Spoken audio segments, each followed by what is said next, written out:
முயற்சிக்கும் உங்கள் அனைவருக்கும் எனது மனமார்ந்த வாழ்த்துக்கள், பாராட்டுக்கள்.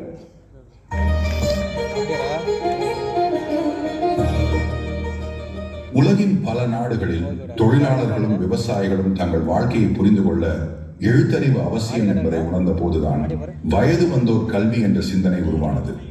1945 தோன்றிய யுனெஸ்கோ எழுத்தறிவு என்பது மனித உரிமை என்ற குரலை உலகமெங்கும் ஒலிக்கச் செய்தது. இந்தியாவில் சுதந்திரத்திற்கு முன்பே வயது வந்தோருக்கான கல்வி முயற்சிகள் தொடங்கின. 1896 குருகுலங்களில் கல்வி கற்ற மாணவர்கள் சுவடிக்கட்டுடன் கல்வி பயின்ற வரலாறு இந்தியாவின் முக்கிய மாநிலங்கள் என்ற நூலில் குறிப்பிடப்பட்டுள்ளது. 1915 வெளியான விவேக சிந்தாமணி இதழ் கல்வி குடும்பங்களில் இருந்து கல்வி இயக்கம் தொடங்கியதாக பதிவு செய்கிறது. 1918 ராப்பள்ளி கூடங்களை வளர்ப்பதற்காக ரூபாய் 5000 நிதி ஒதுக்கீடு செய்ய சென்னை ராஜதானியில் தீர்மானம் நிறைவேற்றப்பட்டது என்று பேராசிரியர் இதழ் தெரிவிக்கிறது. அதே இதழில் மதுரையில் சமூக சேவை சங்கம் ராப்பள்ளிகளை நடத்தி வந்ததாகவும் பதிவாகியுள்ளது. 1919 வெளியான கல்பதர் ஆசிரியர் இதழ் ரா பாடசாலைகளின் முக்கியத்துவத்தை விரிவாக எடுத்துரைக்கிறது. 1941 ஆக்ஸ்போர்டு யூனிவர்சிட்டி பிரஸ் வெளியிட்ட பள்ளிக்கூட பரிபாலனம் என்ற புத்தகத்தில் முதியோர் கல்வி கூடங்கள் பற்றி விரிவாக எடுத்துரைக்கிறது. சென்னை மாகாண கல்வி முன்னேற்றம் என்ற அரசாங்க வெளியீட்டில் வயது வந்தோர் கல்வி மையங்கள் ஆண்டு வாரியாகவும் ஆந்திரா, கனரா, மலையாள தேச வாரியாகவும் பட்டியலிடுகிறது. சென்னை அரசாங்கத்தின் பொதுக்கல்வி அறிக்கை அன்றைய சென்னை ராஜதானியின் மாவட்ட வாரியாக வயது வந்தோர் கல்வி மையங்களையும் கல்வி பெற்றோர் விவரத்தையும் பட்டியலிட்டு கூறுகிறது.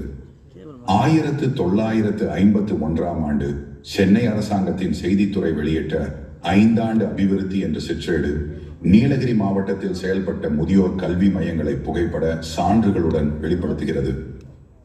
தமிழ்நாடு பள்ளி கல்வித்துறை 1956 முதியோர் கல்விக்காக 49 புத்தகங்கள் வெளியிட்டு அது 1962 மறுபதிப்பும் வெளியிடப்பட்டுள்ளது.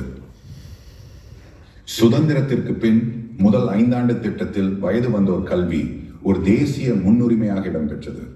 சமூக கல்வி மற்றும் இரவு பள்ளிகள் மெதுவாக வேரூன்றின. தமிழ்நாடு கல்வியை ஒரு திட்டமாக அல்ல, ஒரு சமூக இயக்கமாக மாற்றியவன். கையொப்பமிட தெரியாத கைகள் முதல் எழுத்தை எழுத கற்ற தருணம் ஒரு புரட்சியின் தொடக்கமாக மாறியது. 1978 தொடங்கிய தேசிய வயது வந்தோர் கல்வி திட்டம் எழுத்தறிவை மக்களிடையே விரிவாக கொண்டு சென்றது. அரசு பள்ளிகள், பொது மண்டபங்கள், கோவில்கள் இரவுகளில் எழுத்தறிவு மையங்களாக மாறின. 1982 இந்த சாதனைக்கு யுனெஸ்கோ விருது வழங்கப்பட்டது.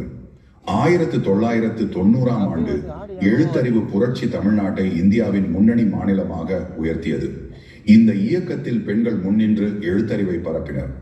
ஊரக செயல்முறை எழுத்தறிவு திட்டம், தேசிய மாநில வயது வந்தோர் கல்வி திட்டம், மக்கள் செயல்முறை எழுத்தறிவு திட்டம், அறிவொளி இயக்கம், தொடர் கல்வி மற்றும் வளர்கல்வி இயக்கம், சமநிலை கல்வி திட்டம், வளர்ச்சியில் முன்னுரிமை பெறும் மாவட்டங்களுக்கான ராமநாதபுரம் மற்றும் விருதுநகரில் சிறப்பு எழுத்தறிவு திட்டம் என்று பல கட்டங்களாக இந்த பயணம் தொடர்ந்தது.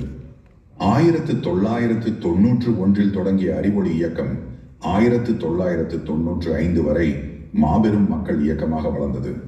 2009 முதல் 2018 வரை பெண்கள் எழுத்தறிவை இலக்காக கொண்டு கற்கும் பாரதம்